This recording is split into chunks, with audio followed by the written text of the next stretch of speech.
شروع کرتا ہوں اللہ کے نام سے جو بڑا مہربان نہایت رحم والا ہے۔ سعید بن مسیب نے خبر دی، ان سے ابو ہریرہ رضی اللہ عنہ نے کہا کہ میں نے رسول اللہ صلی اللہ علیہ وسلم سے سنا، آپ صلی اللہ علیہ وسلم نے فرمایا کہ تم لوگ مدینہ کو بہتر حالت میں چھوڑ جاؤ گے، پھر وہ ایسا اجاڑ ہو جائے گا کہ پھر وہاں وحشی جانور، درند اور پرند بسنے لگیں گے، اور آخر میں مدینہ کے 2 چرواہے مدینہ آئیں گے تاکہ اپنی بکریوں کو ہانک لے جائیں، لیکن وہاں انہیں صرف وحشی جانور نظر آئیں گے۔ آخر سنیت الوداع تک جب پہنچیں گے تو اپنے منہ کے بل گر پڑیں گے۔ صحیح بخاری حدیث نمبر 1874۔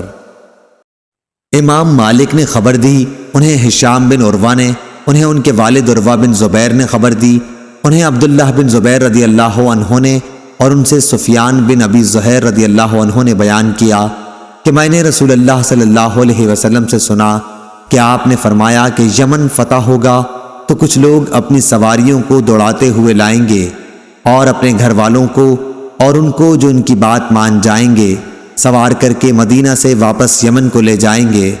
کاش انہیں معلوم ہوتا کہ مدینہ ہی ان کے لیے بہتر تھا۔ اور عراق فتح ہوگا تو کچھ لوگ اپنی سواریوں کو تیز دوڑاتے ہوئے لائیں گے اور اپنے گھر والوں کو اور جو ان کی بات مانیں گے اپنے ساتھ عراق واپس لے جائیں گے۔ کاش انہیں معلوم ہوتا کہ مدینہ ہی ان کے لیے بہتر تھا۔ صحیح بخاری حدیث نمبر 1875۔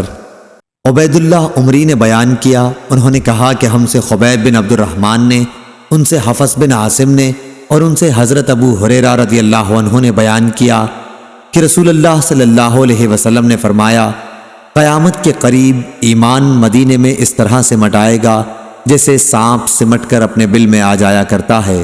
صحیح بخاری حدیث نمبر 1876۔